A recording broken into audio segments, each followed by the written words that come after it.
Welcome to the pod.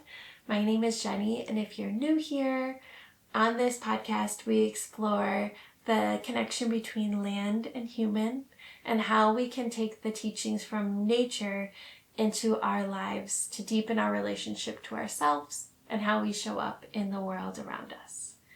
These concepts that we discuss on the podcast were seeds that were planted during my time as a forest kindergarten teacher.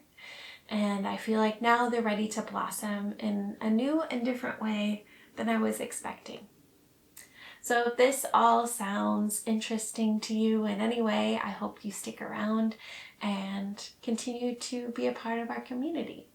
In today's podcast, we are going to be exploring something that's been catching my eye. I've been spending some time in my city walking around, and what's been catching my attention are trees.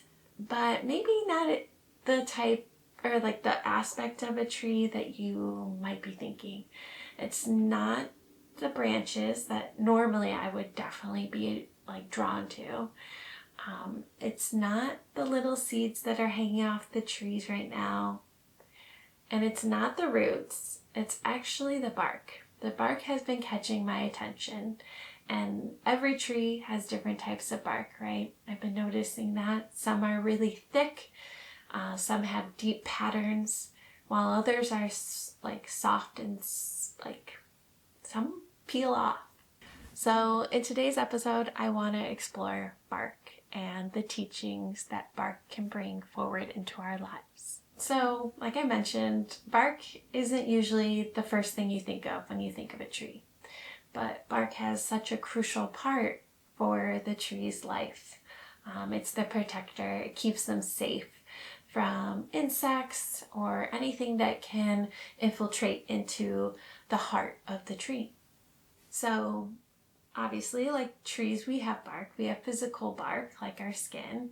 We have emotional bark and mental bark that we have either built for ourselves or have shaped our world depending on where we grew up. And these might be our habits, our defenses that we build to keep us safe. And these layers aren't bad at all. They do their job. They keep us safe. They keep us protected.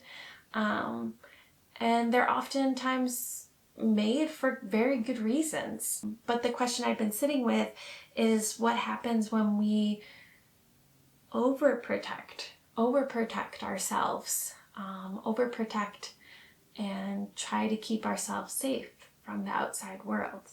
What happens when our bark gets too thick? And we think we're in danger? What does that prevent for us? For me, when I get too thick in different situations, my light doesn't shine through. Some other question I've been thinking about is how bark can sometimes allow me to hide and allow us to hide from our true gifts that we can give to our community or even shine for ourselves.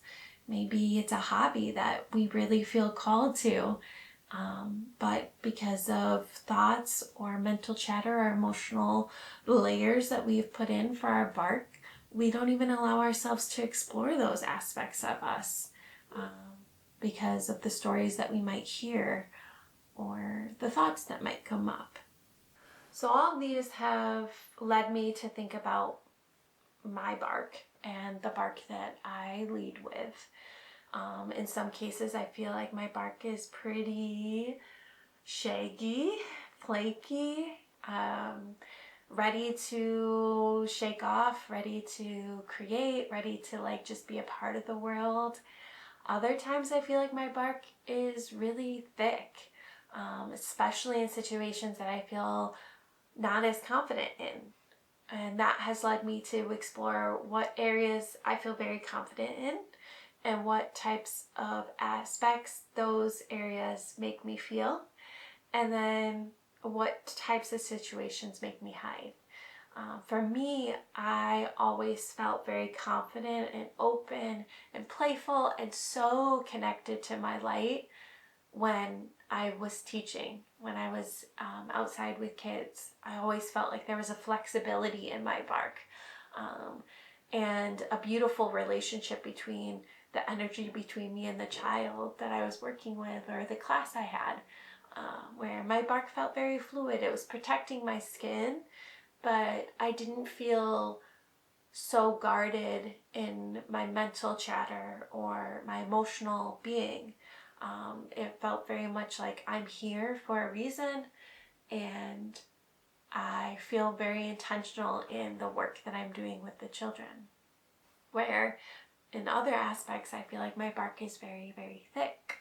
I'm trying to get into teaching at an adult level or with adults in some capacity, and that bark right now is very much, I don't feel confident. I don't feel like myself. I don't feel playful. And that's been making me curious. I feel like when I have bark that feels very fluid and very much like easy, I feel very clear. I feel very present. And I feel like I'm leading with curiosity. And I feel like when I have bark that is more dense, and it's more from my emotional and mental space protecting, it feels like I am leading from a place that doesn't feel clear. It feels very in my head. I feel like I'm thinking a lot, overanalyzing my thoughts, overanalyzing my behavior. I feel shaky. I feel not in the moment at all, and a lot of anxiety in my heart. So, all of this can lead us to question ourselves and how we are leading in different situations. Are we leading with dull and brittle and rigid bark? Are we leading from a place that feels connected, free, a space that maybe brings joy into our lives? And a question we can ask ourselves is, my bark supporting me? Is my bark supporting me in my growth, or is my bark holding me back?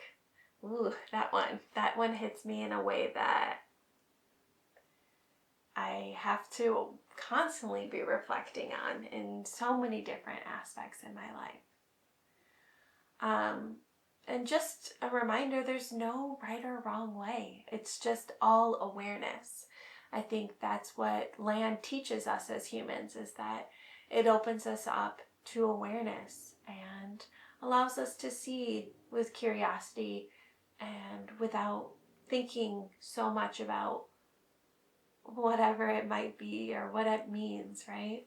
So I believe that we can reconnect with the teachings of bark, not in a way that feels rigid or like we're trying to force ourselves into change, but instead opening ourselves up to curiosity, wonder, exploration, right? By noticing, by asking ourselves questions, by really being present in the world and seeing what comes forward for us. And even slowing down enough to really just actually see what's around us, instead of in our little bubble that I like to put myself into. So here's your invitation.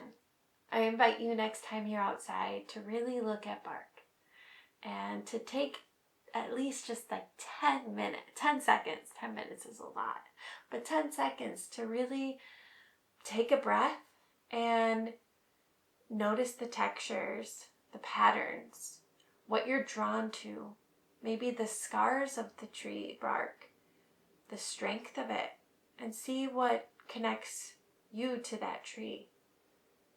Maybe take 10 seconds to look at one tree and then compare it to another tree and just notice the differences between the two.